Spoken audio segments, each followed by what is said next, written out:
রান্না হবে তোমাদের সাথে একটু শেয়ার করি। সবার প্রথমে এখানে আমি চাল সব কিছু বের করে নিয়েছি, আর এখানে সজনে ডাঁটা আছে, ডাল দিয়ে একটু তরকারি হবে, আর এখানে মাছ আছে, মাছ দিয়ে পেঁয়াজ দিয়ে একটু রসা হবে, আর এখানে পুঁই শাক আছে, আর এটা মেথি শাক। এখানে ডাল দিয়ে করবো, চিংড়ি মাছ দিয়ে পুঁই শাক দিয়ে একটু তরকারি করবো। তো এখানে মা সব কিছু কাটা বাছা করে দিয়েছি, এখানে রেডি করে নিয়েছি। এবার আমি রান্নাটা চাপাবো।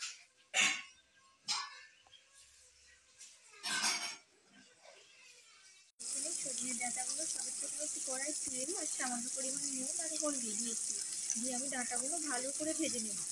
লাল লাল করে ভেজে আমি নামিয়ে রেখে দেবো।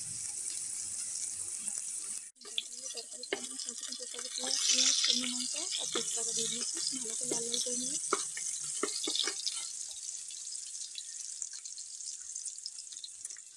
আদা রসুন পেস্ট,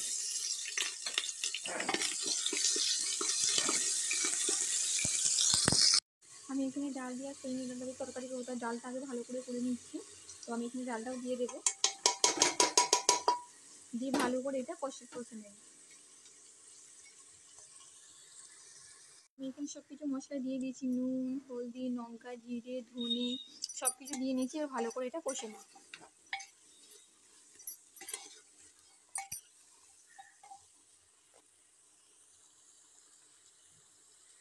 এখানে ডাল দিয়ে আলু দিয়ে আর সজনে ডাঁটা দিয়ে রান্না হয়ে গেছে, আমি এবার নামিয়ে নেব। এটা আমার ভালোভাবে পুরো ফুটে গেছে।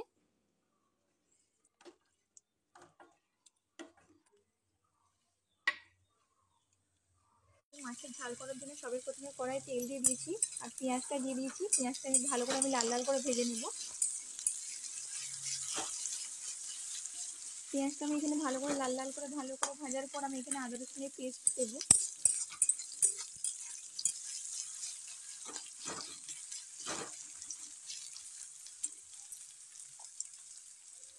আমি এখানে আদা রসুনের পেস্ট দিয়ে দিচ্ছি।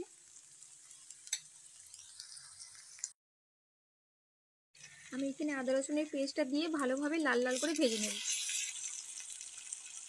আমি এখানে মাছ পেঁয়াজ করার জন্য টমেটো দিয়ে দিয়েছি, আর এখানে পরিমাণ মতো লঙ্কা হলদি নুন জিরে আর ধনে গুঁড়ো আর লঙ্কা গুঁড়ো সব কিছু দিয়ে নিয়েছি, দিয়ে আমি ভালো করে নাড়াচাড়া করে নেব। ভালো করে মশলাটা একদম পুরো কষিয়ে নেব।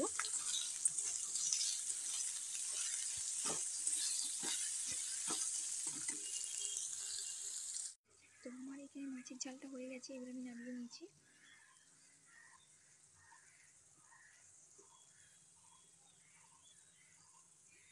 আমি এখানে মাছের ঝাল করার জন্য কিন্তু মাছটা ভালোভাবে পেঁয়াজটা সব কিছু কষিয়ে নিয়েছি মশলা, আর এখানে পুরো তেল ছেড়ে দিয়ে মাছটা দিয়ে আমি ভালো করে নাড়াচাড়া করে নেব, দিয়ে পরিমাণ মতন পানি দেব।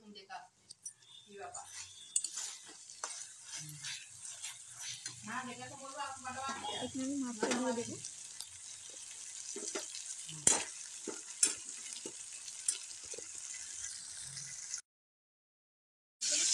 রান্না করার জন্য সর্বপ্রথমে দিয়েছি তেল, তারপরে পেঁয়াজ, তারপরে এখানে দিয়েছি চিংড়ি মাছটা দিয়ে দিয়েছি।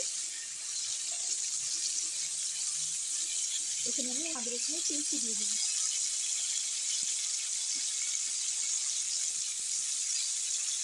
আদা রসুনের পেস্টটা দিয়ে ভালো করে নাড়াচাড়া করে নেব।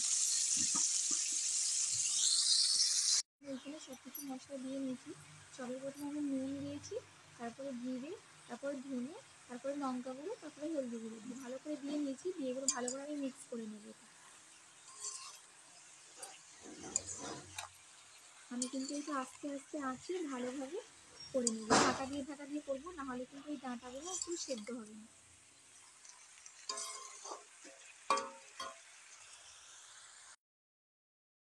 শাকটা ভালোভাবে হয়ে গেছে, আমি কিন্তু এবার নামিয়ে নেব।